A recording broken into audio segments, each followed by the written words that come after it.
Ndị be abịakwanụ ka unu nụrụ update maka mmadụ 13 bụ ndị Ebonyi steeti agbagburu na Ogboji Anambra nke dị na Anambra steeti. Ife unu ya ga ebe a bụ ife chairman fa kwuru ya na onye nke survive kwana na ya bụ mgbe ebe bụ onye na-ejiderufe ego. Unu ya ga ife fa na-abụ kwuru ebe anụnwa mana a na-akọwa na meeting ahụ na-emere on 30th of June 2025 bụkwa na Monday. Wee na-akọwa na enwere mmadụ na-abụ nwere esemokwu na fa bụ ndị Ebonyi steeti. Ofu onye bụ Sunday, ofu onye bụ Ike. Na Sunday nyere Ike ego ka ọ bịa rụọ ọrụ and na-akpọgokwanụ nke bụ Sunday ka ọ bịa na ọ bịa hụ wee tinyezie meeting wee sị na ya ekpe ikpe gbasara nya bụ ife nke bụzi na fa nọzi na nya bụ meeting. Ndị amaghọ ndị fa bụ egbe na fa bụ si ya na moto white na-abụ wee bata ebe ahụ na ife izizi fa mere bụ na fa nyefe ego fa na-atụta na nya bụ meeting maka a na-akọwa na enwere ego a na-atụ oge ọbụla eme nya bụ meeting na ọnya bụ ego bụ ifefa bụ ụzọ wee nalụfa na nke ebu ọfa wee jụọ fa na fa kedu onye bụ Augustine Odo o wee bụ na chairman fa na o nweghị onye kwu ekwu n'ọnya maọbụ n'ọnya afa niile gbara nkịtị bife wee sizie fa na fa na-eme meeting against them wee sị ka m wetara unu ebe a ka unu gee n'ọnụ fa na-abụ nụkwa n'ife fa kọrọ unu mana mgbe e wetara akụkọ a na ụfọdụ ndị mmadụ na-akọcha ụtụtụ ife dị iche iche. Ụfọdụ ose nọ maka na Monday ka fa tinyere nya bụ meeting kpatalụ ndị mwakpo ndị bụ egbe ji wee wakpo fa na fa kwesịrị ịma na Monday bụkwanụ sit at home ebe ụfọdụ na-asịzi kịta na agbụsị na-agbafe adịkwanụ ka ọdụfa na otele na sị jụọ onye bụ Sunday ọpụbụ na onye a zitere ndị nwa maka ikpe enwere gbasara ya. Unu ya gezikwanụ ntị ka unu nụ n'ọnụ fa na-abụ amakwam ife bata na ndị Igbo ya dị egbusisizi onwe fa ike gwụkwọrọ. We are in the meeting, so we have the meeting once in a month, the last Monday of the month. So we started the meeting by 4 o'clock. So we started meeting that yesterday, exactly 4 o'clock. So as the meeting goes on, the time we are about to summarize the meeting after we take our dues. So we have our brother in our midst, this issue, Ike and Sunday. Ike who? Ike Wapu. Ike Wapu. And Sunday who? Sunday. Mbamu. Okay, Mbamu. So they report it. Ike reported from the issue last week. So we sent the delegate to tell Sunday that somebody reporting from him, and Sunday did not come in the executive meeting. So we shifted it on our general meeting. What was the topic of the report? What happened before the report? So Ike is farmer. And Sunday they work with Ike. Ike gives Sunday work, and Sunday did not want to work, and he collects some money. Even Ike still give them food. I cannot know the money. I cannot know the money where he give them. So we send message from Sunday in our executive. Sunday did not attend it. So we send people to house. We did not see Sunday in the house. So later down we shift it to our general meeting, being yesterday on Monday. So after we finish the meeting, we take our dues as we are taking it in the meeting. So we summarize. We are about to discuss about the issue. So we look for Sunday. We did not see Sunday. We tell our people provost whether they will go carry Sunday from the house. We are just debating. Some say maybe we go carry Sunday. Some say maybe we leave them until we got it in the executive. And before then, small time, then open small gates. Who be them? Nobody know them. Okay. Then use their hand, open the gate, drop 2 Sienna in front of the gate. What is the color of the Sienna? White. 2 white Sienna? 2 white Sienna. Okay. And then they come. Immediately when our chairman they talk, whether now Town Union save the security from us, let them know whether the meeting we are doing, they see the go or we get any problem for the meeting. So everyone just they look.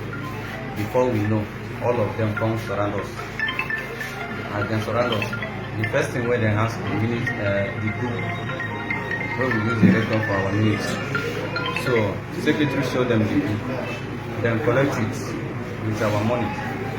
So immediately then collect it. They begin to collect phone from the people where they the meeting. After they collect the phone finish, then ask for chairman. Nobody talk. We did not talk. Nobody talk for that. After then, they point one person. Before they collect the book, what was the first statement they used? The first statement where they talk, we say we did do meeting against them. We says no. We did do this meeting where we do is a general meeting of Ebonyi State. We know they do meeting against anybody. So then ask for chairman. Nobody talk. So then begin to sit down on the ground. After when they sit down, finish on the ground, then raise one person. The person point chairman, then raise chairman up. After they ring the sermon off, they say everybody should lie down. All of us will just lie down. So one person come and say, shoot all of them. Then begin to shoot. Among of them. You didn't know the people were gone. I don't know. What type of rifle did they come? That's these people don't know rifle now. Okay. We got some empty. This thing is recording for this. I don't want to intercept this thing. That time that the meeting was going on, was Sunday there? No.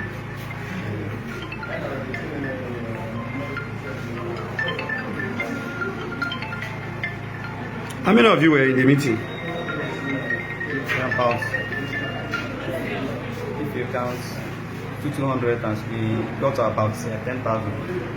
How many of you? How many people That's in attendance? Divided by 200. About 50 of you. About 50. Okay. That attended yesterday? We get about 10,000 something from this. They collect 200. Every meeting. And once in a month.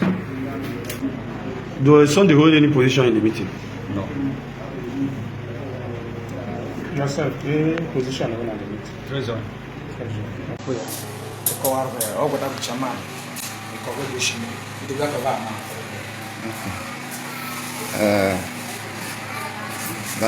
afternoon.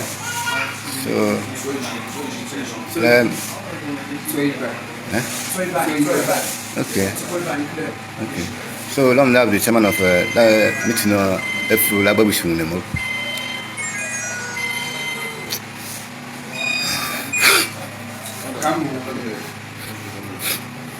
So that meeting on Monday by Emily, last Monday in the month. And if I am a meeting over Ebonyians said general Ebonyians said no Ogboji. I get me. You have to get them to about 200. The last Monday in the month. You are getting the meeting over there. Only one night. I thought Mamma will almost. I'm not going to share pally. So Urakonya, I know, let me conya. Meeting by Mewar. About for a meeting. I call him on your upper Mazorotop. I make a say to me. I got my son a lavo. A packer we had him. Maybe a packer. I make your brigades. I'm nothing with the man. I'm for brigade to the bats. They go back and they go on. The Jabba and your creek, so you is a potassium line. You plan, you know, that's a because you line. I will add Jaden on your chairman. One on your proof. I Jaden on your chairman, one on your proof. I don't know your gossip, don't want your proof. So I have a put on your land, Lime and Yakon, sort of go show your chairman, or that to make. As Gambush, W. As Gomabili, as Jamo, Menau chairman, so Lem. Otto now chairman, a chairman, a small yard also. One of the picture of you, I can, last time picture of you. I joined then for every meeting, but no, I hold a table meeting, may go at a Tarayavan, a Yakapoti. Make a water a cono with egg. Only only me. Well, yeah, everybody from there, I walk by Ebb. Babu baga baba mega bacha baba da lo fosi ngila ma ngila mi be kwa da jes so me andi le na ko me mushkota ngila mi be fa kwa be because e bare bon onyo vole ko to ngwe do nyeme arine e fia do nyobele be mushkota so it was a very kwa waga da was the first line me da bunde meru meeting and so I told you meeting le meeting anyem Ogboji say no Ogboji that we officially last Monday night meeting. Banya could give flash so that you know plan me. We talk the meeting element. No Ogboji that we even my piece of Ogboji. Not that we like meeting. And the piece of Ogboji yes. We be anyem be align could let much engage be. When you bring case angle like a piece. I take a dozi of. The piece long answer ganje dozi lo wan lo wan. You find your doctor guy marry I'm fit. Work of language because some people sleep to that meeting. Some certain medium and so on no on the first setting not view okay love on as ya copy la I end up setting ga ha fa ngendo fa men mero meeting la ka ba kwa kun ba maria ko nya ko ton ko so ndam ma wa bi ko mo ke yeah I will some have put you So some puchiri because you have a web empire to 7. Akwa ambassa banya ga bas.